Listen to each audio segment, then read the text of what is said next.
یہ بتائیں بلوچستان میں جو گزشتہ دنوں واقعات ہوئے خضدار میں پے در پہ حملے ہو رہے ہیں، سیکورٹی فورسز کے لوگ بھی جامع شہادت نوش کرتے ہیں، پبلک بھی، یہ قانون کی عملداری اور امن بلوچستان میں کب اور کیسے بحال ہوگا؟ کب اور کیسے بحال ہوگا یہ کوئی ایسا $1 ملین کا سوال نہیں ہے، بلکہ اس کا جواب بہت آسان ہے۔ آپ کے نظام پہ، نظام حکومت پہ جس دن عوام کا اعتماد ہوگا یا بحال ہو جائے گا، اس دن جو ہے نا یہ معاملات ریورس ہو جائیں گے۔ اگر آپ ٹیسٹ ٹیوب بیبیز پیدا کرتے جائیں گے تو پھر جو ہے نا معاملات ایسے چلیں گے، اور اگر آپ لوگوں کی رائے کو اہمیت دیں گے اور جو کچھ دستور میں لکھا ہوا ہے یا قانون میں لکھا ہوا ہے اس کے نیچے، تو اس کے مطابق معاملات کو چلنے دیں گے، تو پھر جو ہے نا انشاءاللہ تعالیٰ یہ سب کچھ نہیں ہوگا، اور کچھ چیزیں جو ہے نا وہ اپنی موتاب بچ جائیں گی اور باقی چیزوں پہ قابو پا لیا جائے گا۔ سینیٹر صاحب، بی ایل اے اور یہ مجید برگیڈ، فتنہ خوارج، ثبوت تو ہندوستان کی پراکسیز ہیں، یہ سامنے آ چکے ہیں ان کے، تو ان سے کیا بات ہو سکتی ہے؟ آپ نہیں سمجھتے کہ ان کو ایلیمینیٹ کیا جائے جب چیزیں سامنے آ چکی ہیں؟ ایسا ہے کہ آپ تھوڑا سا ماضی میں اگر چلے جائیں، زیادہ بلکہ ماضی میں چلے جائیں، تو آپ خود جو ہے نا وہ ہر ایک سے بات کرتے رہیں گے۔ کم از کم جو ہے وہ اس جگہ کے رہنے والے ہیں، اور اس جگہ کے رہنے والے اگر اتنی کامیابی سے وہ آپ کے خلاف کارروائیاں کر رہے ہیں ریاست کے خلاف، جس کو میں غلط سمجھتا ہوں، مگر اس کا مطلب یہ ہے کہ کہیں نہ کہیں پہ ان کی جو ہے عوام میں کوئی نہ کوئی جو ہے وہ ان کی جڑیں ہیں، ورنہ ابھی تک جو ہے نا خود بخود ایلیمینیٹ ہو گئے ہوتے، عوام ان کو خود بخود ایلیمینیٹ کر گئے ہوتے۔ تو اس کی جو ہے نا طریقہ کار جو ہے نا وہ درست کریے۔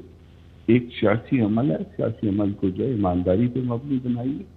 جس دن یہ ایمانداری پہ مبنی ہو جائے گا، یہ اس طرح کی حرکتیں جو ہے خود بخود ایلیمینیٹ ہوں گی۔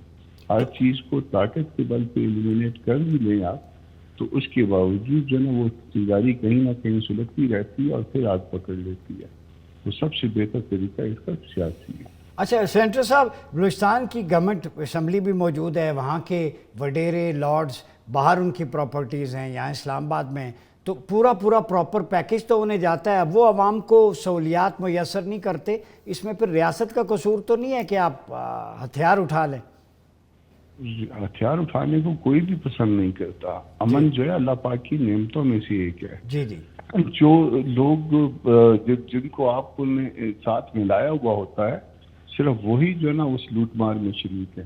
ان کی جو جائیدادیں آپ جس کا ذکر کر رہے ہو، وہ اسی لوٹ مار کا نتیجہ ہے جو آپ کی شراکت سے وجود میں آ رہی ہے۔ ان کی تو آپ کو نظر آ گئی، مگر جس کی شراکت سے یا جس کی کنانے سے آئی ہیں، ان کو بھی کبھی اس پہ بھی غور کریے گا، ان کے بھی ذرا باپ دادا کی جو ہے نا ریکارڈ چیک کریے گا، آپ کو پتہ چل جائے گا کہ ان کے باپ دادا عام میرے جیسے لوگ تھے، مگر اچانک جو ہے نا وہ پھر کس طرح سے ملینئر ہو گئے، کس طرح سے بلینئر ہو گئے، یہ پھر آپ کو خود سمجھ میں آ جائے گا ان کی پوسٹنگ سے۔ تو آپ کیا سمجھتے ہیں، حل نیگوسیشنز ہے، کوئی پیکج، کوئی حل؟ جے یو آئی کے نزدیک اس کا حل کیا ہے دہشت گردی کے خاتمے کا؟ حل اس کا سیاسی عمل ہے۔ سیاسی عمل کو فیئر کر دیجئے، دستور کے مطابق، قانون کے مطابق۔ جب ریاست سے تعلق رکھنے والے لوگ دستور کو اس کا احترام اسی طرح سے کریں گے جیسا اس میں لکھا ہوا ہے، اور قانون کا احترام اسی طرح سے کریں گے جیسے کہ لکھا ہوا ہے اس میں، تو پھر یقیناً جو ہے نا عوام بھی مجبور ہوگی کہ اس کا احترام اسی طرح سے کرے۔